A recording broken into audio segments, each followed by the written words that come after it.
Good evening. Welcome to Have I Got News for You? I'm Mel Giedroyc. Now, in the news this week, after the Queen decides to make one more royal trip to India, doubts are raised about a local man's idea for adapting her stairlift.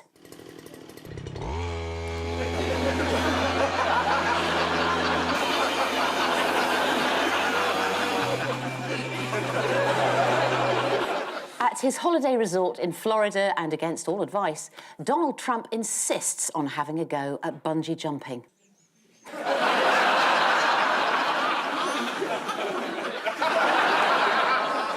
And after a public backlash, Nadine Dorries finds a new way to sabotage Channel 4 News.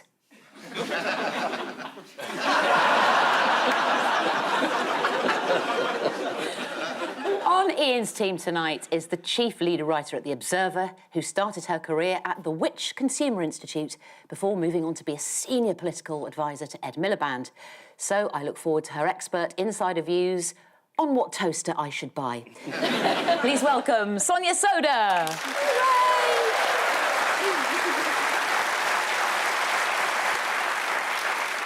And on Paul's team tonight is a writer and broadcaster who says of quizzes that he's really competitive, but he doesn't mind losing. If only we'd known earlier, we'd have put him on Ian's team. Please welcome Richard Osman.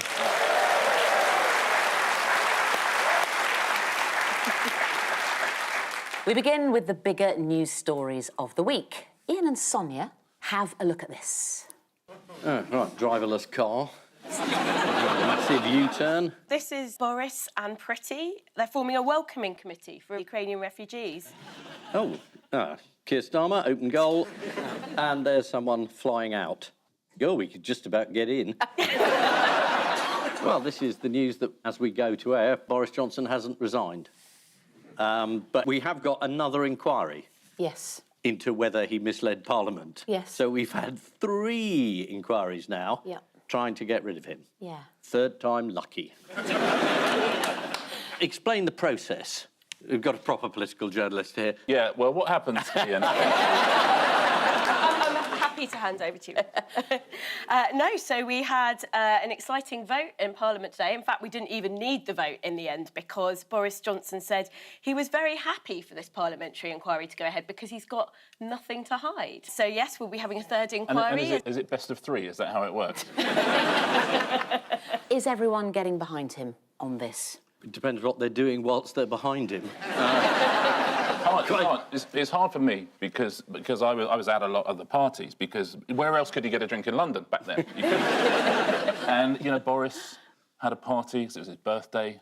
Rishi had a party. Yep. He just got a big tax rebate, don't know where from. But it seems to me a simple story. If you set a law and you break a law, of course you resign. That's always been the rule of politics. It's the other Tory politicians who have adopted this policy of answering the question in a certain way. So, I'll give you an example. Mel, if you ask me, what's my opinion on Partygate and the Boris Johnson scandal? What is your opinion, Paul, on Borisgate and the Boris Johnson scandal? I'll tell you what I am focused on. And that's the missing words round, which is, I think we should put this round behind us. I mean, that's, you know, we've done that round. So the missing words round is what I think what the people of Britain would expect me to be focused on at this point is missing words rather than something that happened, I mean, a long time ago. History. And his classic response is that I'm going to concentrate on doing the job and I'm going to do what people are really interested in. Are you interested in the Partygate stuff? Yes.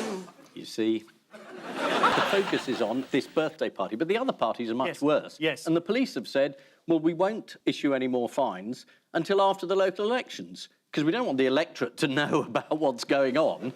That would ruin the point of democracy. I mean, it's just ludicrous.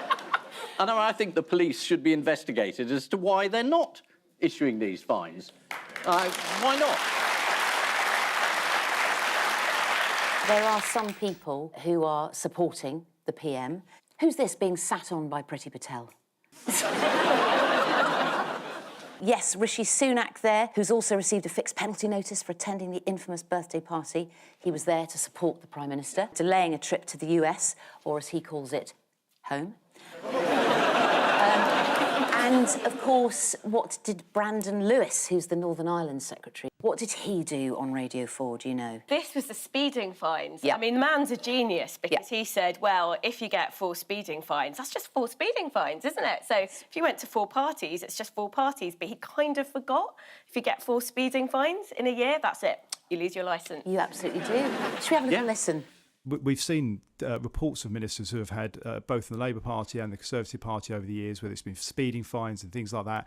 If you accept that decision, while you in move office. forward. Well, I believe so, but I'm just going on the reports I've seen over the weekend. But look, Come on, back that up. That's a very big statement. What are you thinking of? Well, as I say, if somebody gets a speeding ticket, and I'm not in any way trying to equate a speeding ticket that somebody has had with the situation of the sacrifices people made through COVID. I'll be really clear about that. Well, but a fixed penalty but notice has you've had actually, been issued to you've people actually in the past. literally just done that. No.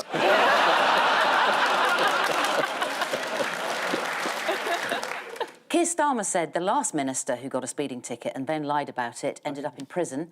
I know, because I prosecuted him. And here is, of course, the man in question.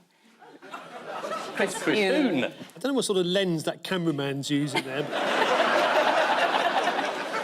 It's clearly telling him that he's further away than he actually is.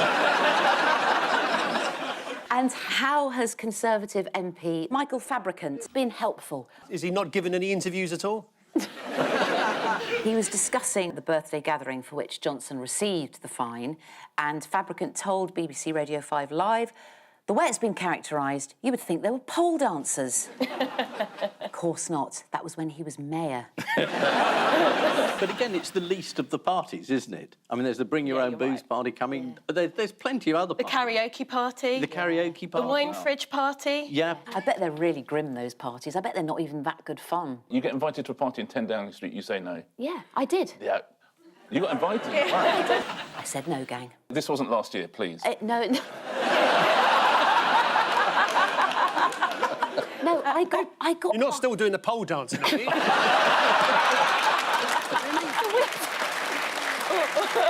Boris Johnson's made quite a thing of his role as a sort of global figure during the Ukraine crisis.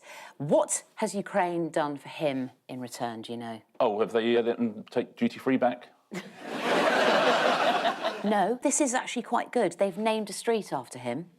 What, You know Lion what? I Street? was going to say that. I just thought, surely not. Sonia, you can say that now with hindsight that I've given you the answer. They named a street after him. Very good, they have.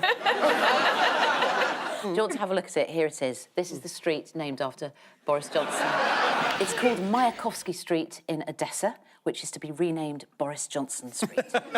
Does it do a U-turn at the top and then...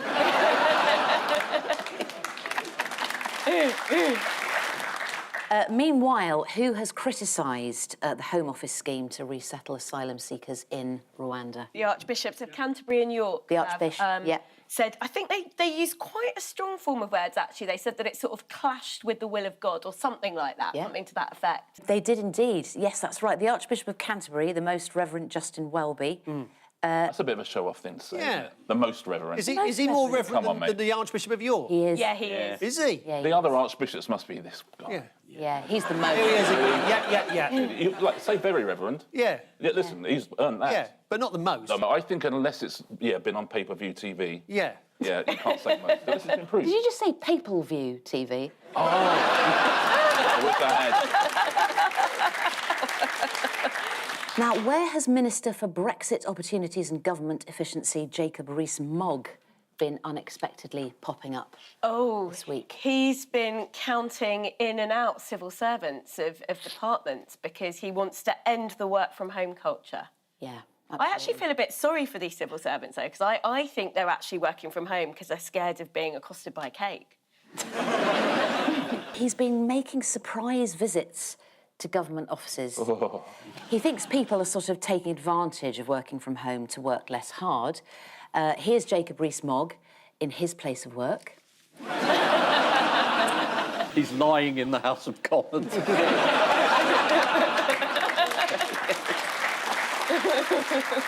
Oh, you're sort of smiling benevolently. Yeah, I'm on drugs.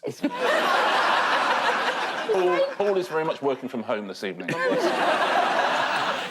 Now, finally, to mark Boris Johnson's 1,000 days in office, let's have a quiz. Yes. Yes. Right. About time I did a quiz. Here's... Richard, you're going to miss quizzing, aren't you? Yeah. A bit? Yeah. Never mind. How did it feel? Well, you tell me. Yes. You resigned, Yeah. didn't you? Yeah, felt quite cool. But it feels cool for about a day and a half, doesn't it? And then worrying. And then worrying. 7 years on, mate, then it really starts to bite. And dig in. So, all the best. No, it's fine. It's fine. It's absolutely fine. I've got loads of work and employment. It's all good. It's all good. Lovely to have you here this evening, by the way. Thanks Right. for stepping in. Let's...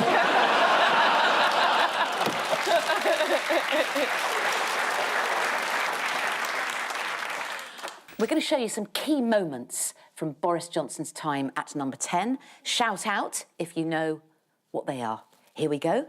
I think we've got some music as well. Yes, we do. Here we go. Oh, Ian, straight in there. Quickly, we're on to the next one, right. Ian. What is it, Ian? Tough opposition. Yes, very good. Tough opposition. Boris beat him in the election. Picture number 3, Richard. What? Sorry, what's this quiz? You've got to tell me. The seminal moment's gone. can we It's start a it again? rolling quiz. The Queen's been beheaded. Castle, Sonia. Well done. Dominic Cummings. It's a rolling quiz, Richard. Oh, You've got to be right, super yeah, quick. sure, Here we go. sure. Next one. Who's this? What happened? This is Sonia. interior designer. Interior designer. Lulu Little. Next one. A dog and Carrie.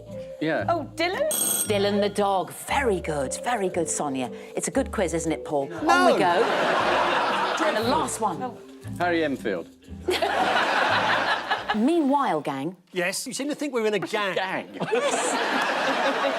Paul, we are. We'd be ahead of a gang. I don't think me and Ian are in the same gang. Yes, you are. Are Please. we? Oh, please. Do you feel as if we're in a gang? Mr. Hislop? Not, what, some sort of South London gang? Yes. Hi, I'm from South London. I know. More like a sort of a theatrical gang, in a gang show, all together, just for one night. It sounds really churlish, Mel, but no. OK. Shall I not say the word gang? No, I'm very happy to be part of the gang. Yay, Richard's in the gang. I'm going to get cards made up for the gang. Paul, you have one, I'll have one. Mel, you have one. Sonia, you can have one. Oh, yes. Well, Yes. Yeah? Let's see who wants to be in the gang then, Ian, shall we? Then we've all got cards. Still no. Meanwhile, a special version of what has been released this week to commemorate the Queen's Jubilee? Stamp.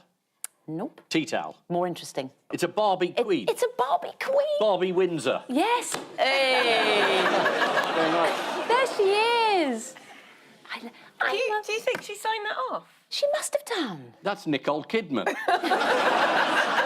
It was the Queen's 96th birthday this week. How did she celebrate? they released a picture of her standing between two ponies. Yes, lovely white ponies with those sort of shaggy, flared legs. There they are, yeah. That's basically the royal equivalent of a Zimmer frame. Let's hope the two of them don't run off in different directions.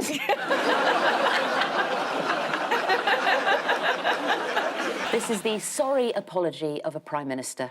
Boris Johnson said again this week about the parties, I'm sure that whatever happened, the rules were followed. Yeah, every time someone mentioned COVID, you had to drink a shot. Perhaps the one positive to come out of Partygate is that it's shown us how the Prime Minister has succeeded in assembling a truly remarkable cabinet. It contains vodka, gin, rum, Angostura bitters, and a full range of mixers.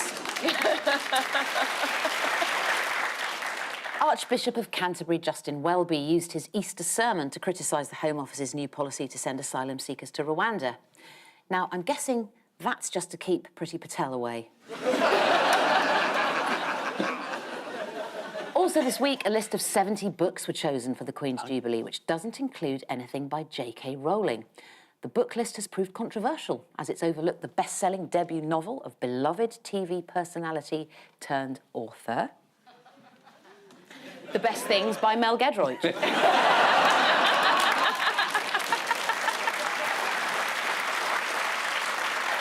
Paul and Richard. Yes. Have a little look at this, why don't you? Oh, yes, a car that drives itself. There we are, in case we hadn't got it the first time round. Driverless car. That was the world's first phone in a car, and he's got no one to speak to because it's the only phone in the car. And back to the driverless car again. Now, this has been aimed for 4-year-olds, this question, isn't it? Popcorn. You. Yeah. Finally got one. Yeah. I don't know why the popcorn was in there. I laughed when we did the rehearsal because I didn't want to look dense. I don't know You've why... had a rehearsal? Yes!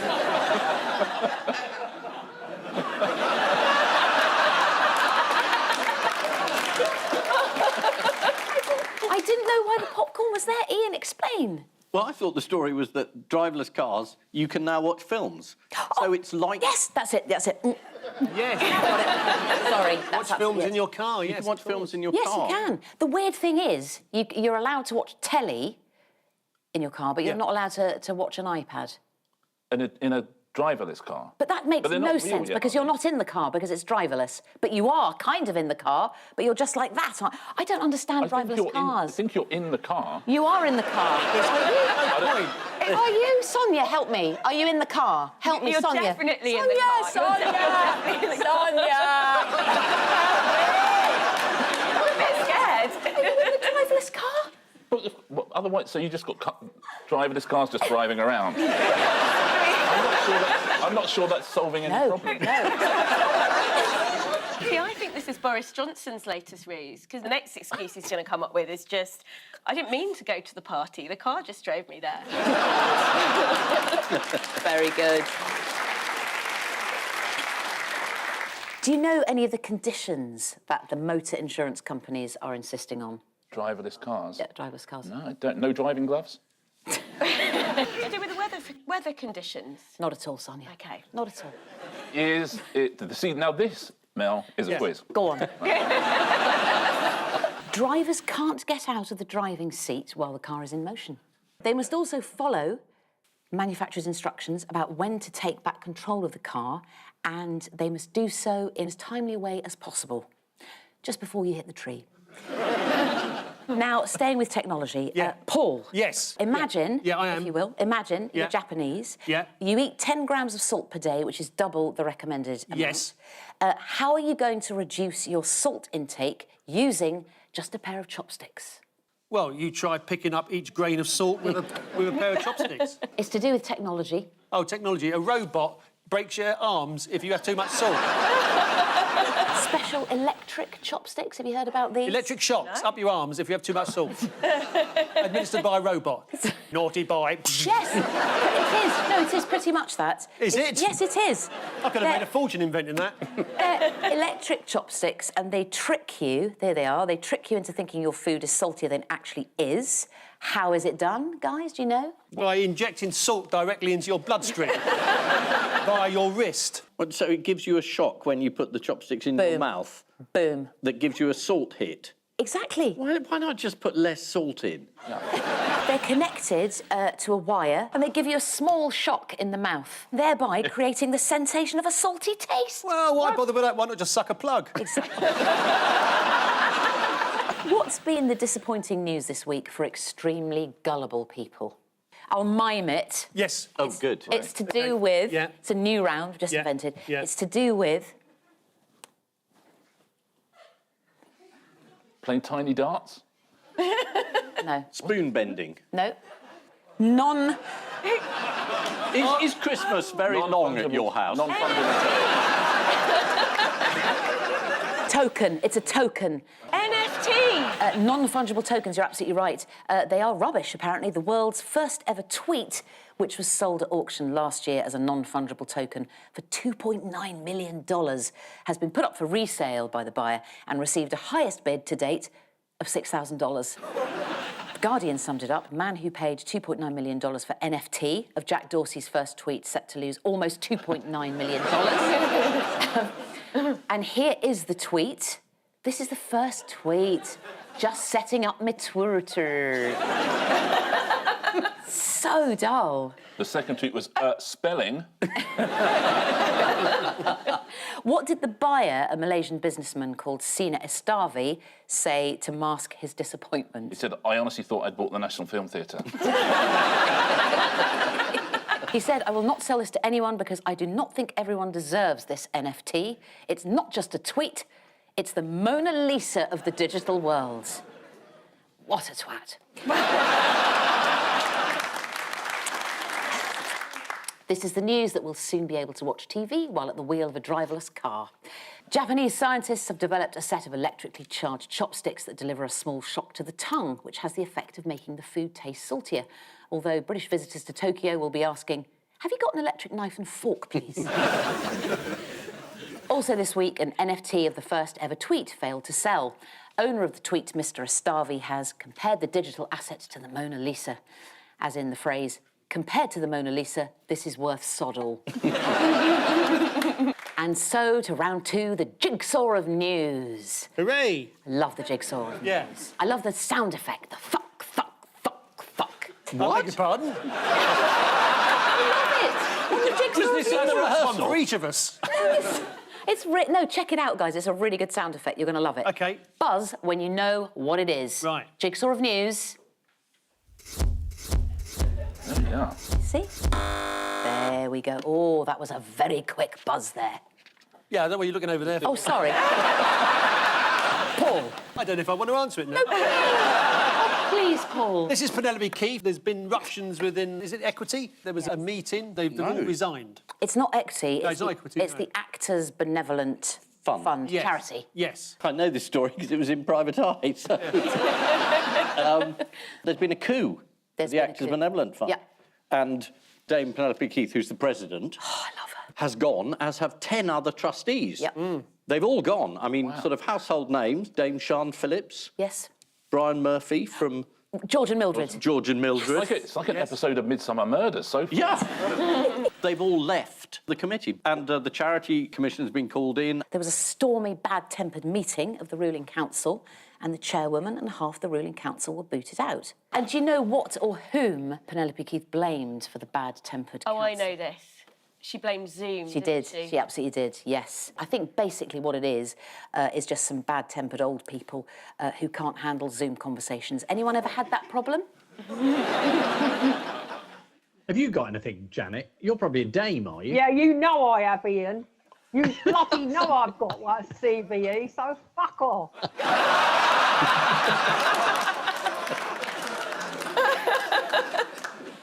That was one of the worst episodes of Celebrity Squares they ever broadcast. Now, did you see the comedy that was played out in the 1225 bar on the Fish Quay in South Shields, starring Julie's mate, Lindsay Clark? Anyone see that? No. No, it's really, really good. Yes, go on, him. Lindsay and her mate Julie were having a bottomless brunch for Julie's birthday. Julie's jacket fell behind a sofa. Now, being a mate, Lindsay tried to lean over and get it for her, but got her head stuck for 10 minutes. And being a mate, Julie videoed the whole thing. Here we go. I knew the photos of those number 10 parties would come out eventually. I presume the two guys made a wish.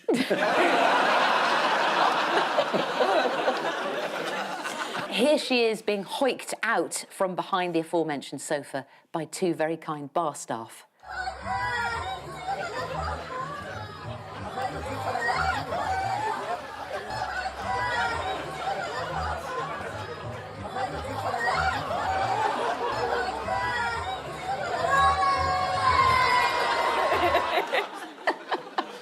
That's Nadine Dorris.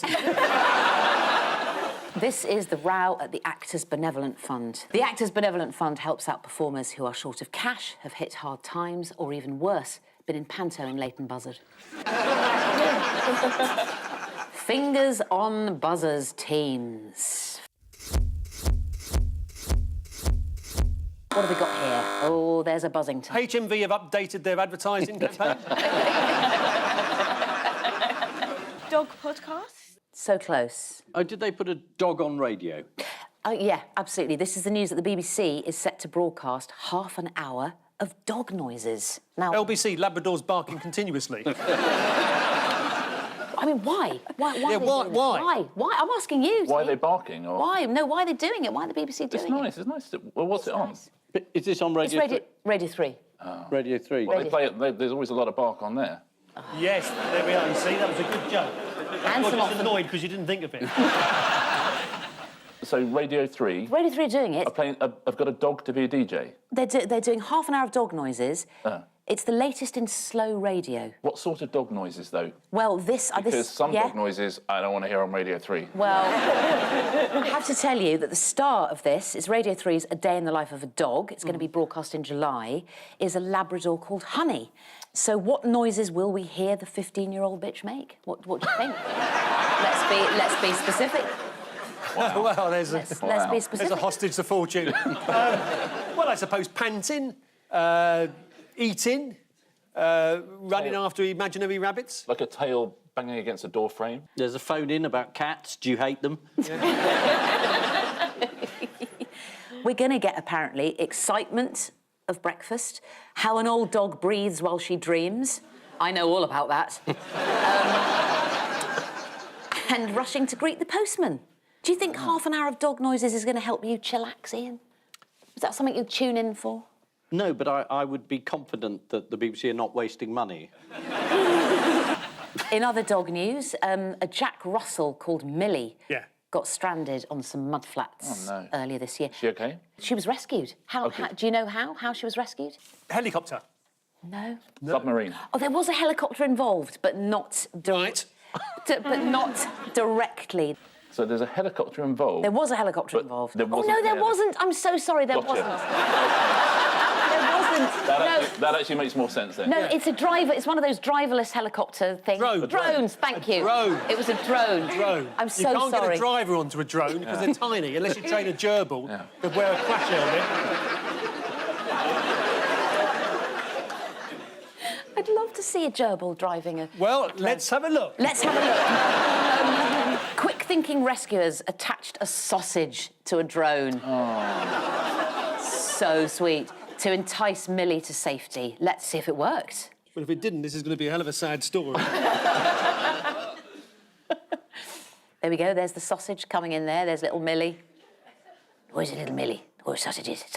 Oh. Oh, these are lovely sausages. Look at that! Oh. Absolutely brilliant. This is the planned show on Radio 3, which will just feature noises made by a dog. The series features a Labrador called Honey, 15 years old, so don't bet on a second series. Just as we avoided all the dead dog stuff. Meanwhile, a dog has been saved and guided for 300 metres by a drone, dangling a sausage in front of it. Coincidentally, how GB News gets Eamon Holmes into makeup. Fingers on buzzers, please, teams. Oh, she's in there like flint. Go on, Sonia. This is President Macron. Yeah. Kind of kicking back on his sofa. It's a special photo that his photographer released, and I think it's because he wants to attract the young vote. Absolutely. He wants to appear a little less stuffy, a little less formal. There's two bar staff standing by in case he falls down the back of the sofa. It's the chest that there was the talking point, was it not? We'll come on to that, yes. Will we? Oh, dear, that sounds awful. Oh, dear.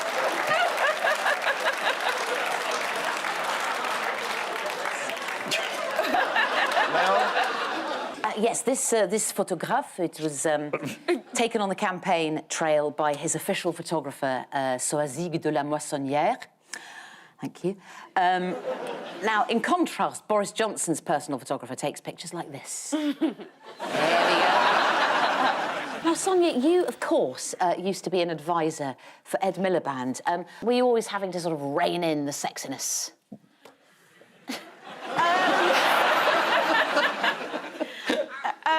I think a photo like that was never on the cards. Really? Should we have a little look at Ed's seductive powers? Yeah?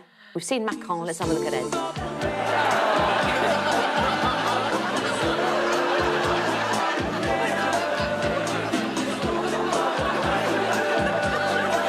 Oh, Ed looks very sultry there, doesn't he?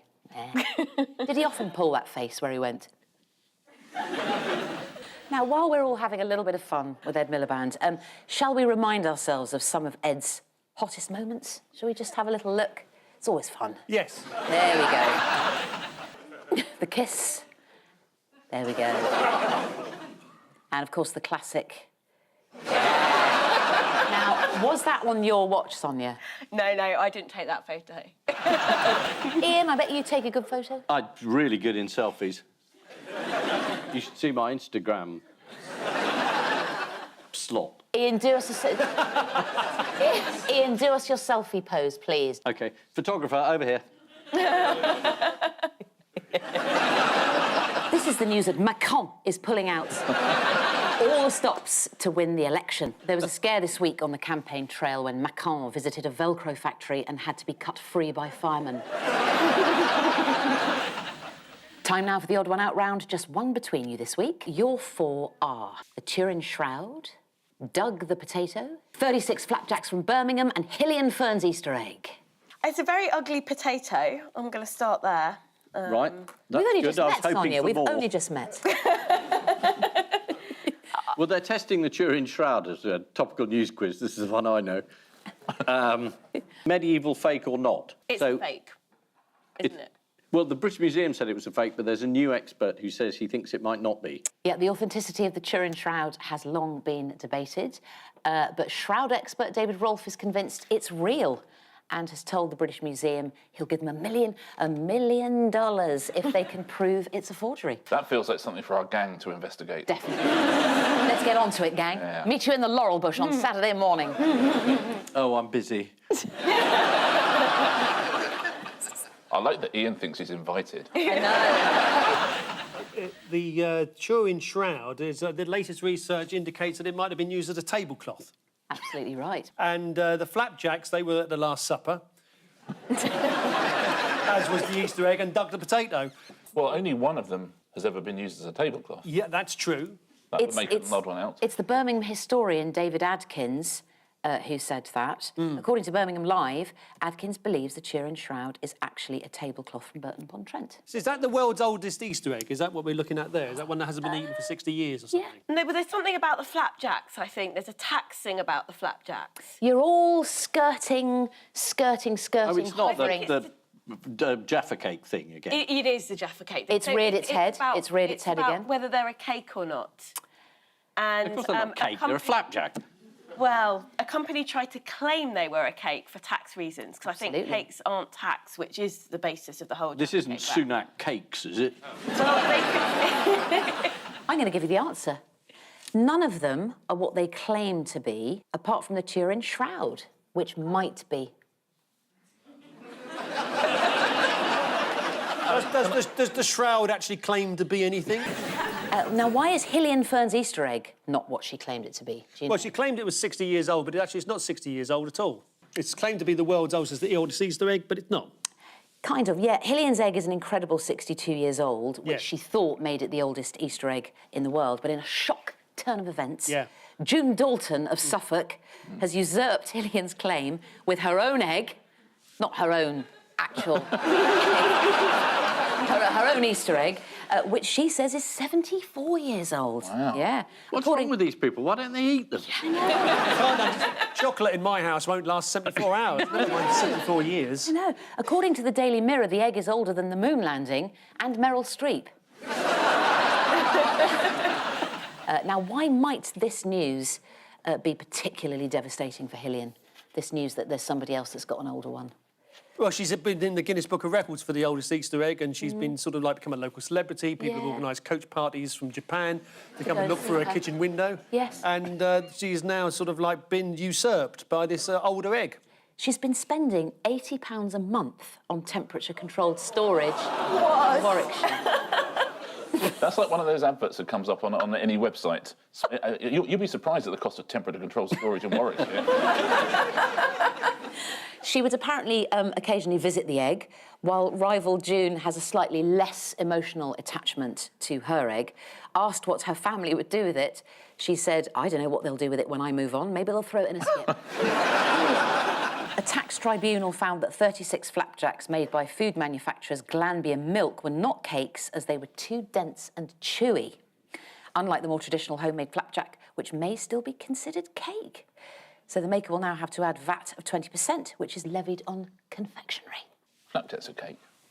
I my disagree. ruling. Flapjacks don't rise. A cake should rise, shouldn't it? That's what makes it a cake. What do you know about cake? Oh, yeah. You know who really we should have here right now is, of course, Dame Mary Berry. Oh, my goodness. Hang on a minute, I'll just... What do you think she'd say? Mary, what do you think? Flapjacks or cakes? Definitely not cakes. She says definitely not cakes. It's now a bit cruel keeping her under the desk all this time. How else did judges come to their decision that the flapjacks were not cakes? I imagine they ate them. They considered whether or not they would be eaten at celebratory functions. Oh, is this, I think we is should this ask Boris Partygate Johnson. again? Yeah. Stick a candle in. The judges ruled that cake is normally eaten sitting down as a dessert or eaten standing up at a workplace celebration of a colleague's birthday. Let's remind ourselves of Doug the potato's discovery. We haven't even touched upon Doug the potato. Let's have a little look. I got the fork and jabbed into it and hoiked it out of the ground and holy snapping turtle teeth. What's going on here?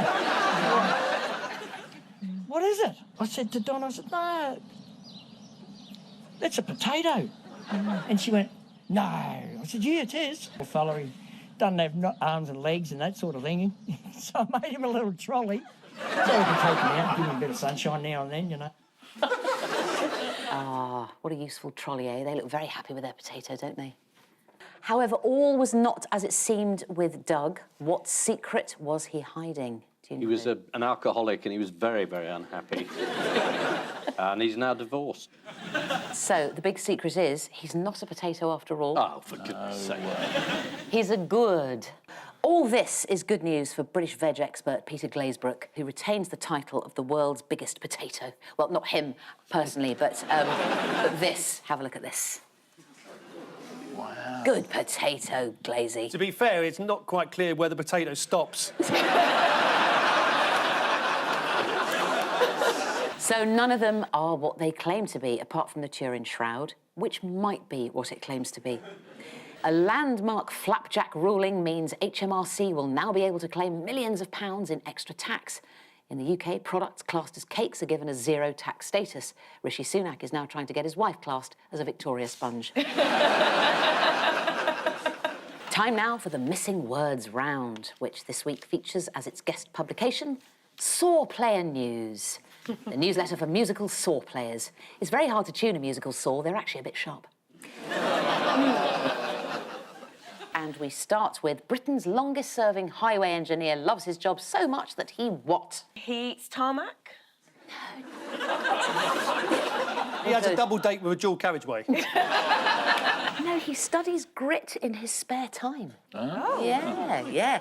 This is Somerset Road engineer Alan Sperring. Now, according to Somerset Live, Alan admits that one of the attractions of visiting foreign countries is looking at how they build their roads. And if he takes the ferry to France, he'll have the bonus of at least 24 hours staring at the tarmac just outside Dover. Next up, what often credited with the discovery of musical saw? I was going to say the Carpenters. A drunk violinist often credited with the discovery of the musical saw. According to a report in the Hyde Park Herald of 1926, a drunk lumberjack discovered the musical abilities of the saw. Not only was he legless, but by the end of the night, he was also missing a hand. Next, accomplished saw player was also an expert in playing hot. The spoons, kitchen sink, No. cutlery, kitchen extensions, conservatories. Nope. Jim Robinson in Neighbours? No. It's the balloon. Oh. Would you like to see some balloon playing in action?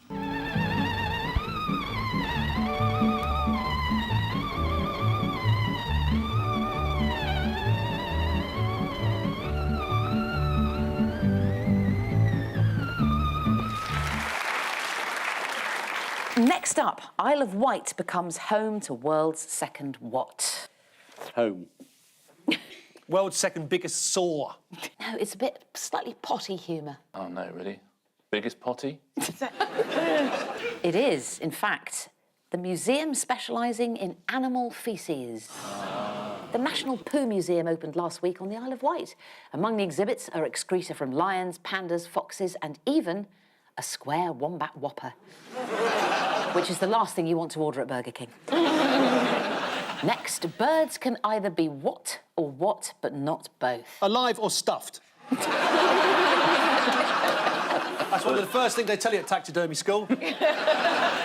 The answer is fight-worthy or flight-worthy. Yeah, this is the news that scientists have concluded that birds evolved into one of two groups, those that can fly and those that have weapons such as bone spurs on their feet. I wish I could fly right up to the sky, but I can't. You can. You can. I can't. But you know, he couldn't. Orville couldn't fly, That's the could he? tragedy of it. Maybe it's because he had bone spurs on his feet. Or maybe because he had Keith Harris's hand stuck up his jacksie. Next, what is an evolutionary trait study finds? Is it refusing to resign? I know this not one. dying. Come on, not Ian. dying. It's evolving. It's arguing with your in-laws. Researchers have found that both men and women are more likely to argue with their spouse's mother than their own. Of course, there's no point arguing with your father-in-law. Just take the route he suggests and you'll be fine. Next, playing a 6-foot saw. What? Isn't as easy as it looks. Involves very long arms. It's dangerous. Yeah, yes, Sonia, well done. Kidding. Absolutely. Well done. Playing a 6-foot saw is very dangerous. Wow. This is, of course, from Saw Player News. I should warn Well, you. it wasn't going to be from the Daily Telegraph, was it? This is an article from Saw Player News in which the author warns that playing a 6-foot saw is very risky. Most of these saw players are incredibly careful and could count the number of accidents they've had on the finger of one hand. And finally, Yes. what set to revolutionise space travel? Branch of M&S Simply Food on the moon. Childhood toy. Ian and Paul might have had one of these. A Harold Macmillan Jr. kit. With free licorice pipe. I've never had it so good, Mummy. Slingshot, guys. I was going to say a catapult. Yeah, it's a giant hypersonic slingshot. Cool. Yeah, this is the news that NASA's working on a giant slingshot that will hurl satellites into space. If it works, the slingshot will be able to transport a person to the moon in under 150 pieces. So the final scores are... yes. Paul and Richard have 5 points. Yeah. Ian and Sonia have 7 points. Well done. Sonia, good man. But before we go, there's just time for the caption competition. Climate change deniers protest in Sahara Desert. Next. Is that a hat? No, it's a boater. That's the original Boaty McBoat face. Oh, clap that. That was good. Oh, yeah. On which note, we say thank you to our panellists, Ian Hislop and Sonia Sodha, Paul Merton and Richard Osman. And I leave you with news that, at a fun run in Suffolk, someone shouts "Oi, tosser" from the sidelines. In central London, Sue Gray is still waiting for the go-ahead from the Met to publish her report. And after explaining yet again that double words only score once, an exasperated relative is on the point of ditching his regular Scrabble session with Grandma. Good night.